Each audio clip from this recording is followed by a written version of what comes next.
একটার পর একটা আকাশে উঠছে যুদ্ধবিমান আর সরাসরি পৌঁছাচ্ছে ইসরায়েলে। যুক্তরাষ্ট্র এখন মাঠে নেমে গেছে। এটা আর শুধু সহায়তা নয়, এটা পজিশন নেয়া, এটা যুদ্ধের আগে শেষ প্রস্তুতি।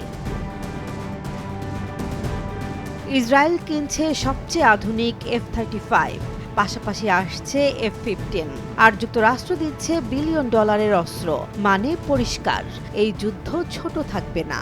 তবে কার বিরুদ্ধে এই প্রস্তুতি?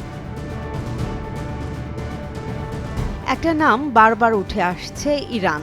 লেবাননের হিজবুল্লাহ, গাজায় আগুন, সিরিয়া, ইরাক, সব জায়গায় উত্তেজনা। মধ্যপ্রাচ্য এখন একটা টাইম বোমা। আর এই যুদ্ধবিমান, এগুলো শুধু ডিফেন্স নয়, এগুলো মানে আমরা আঘাত করতেও প্রস্তুত। তবে এখানে একটা খেলা আছে। এটা হতে পারে শক্তি দেখানোর কৌশল, যুদ্ধ ঠেকানোর জন্য যুদ্ধের প্রস্তুতি।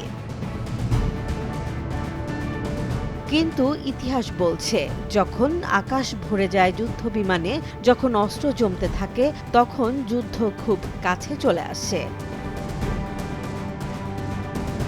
জেসমিন জাহান, নিউজ ডেস্ক, জনবাণী।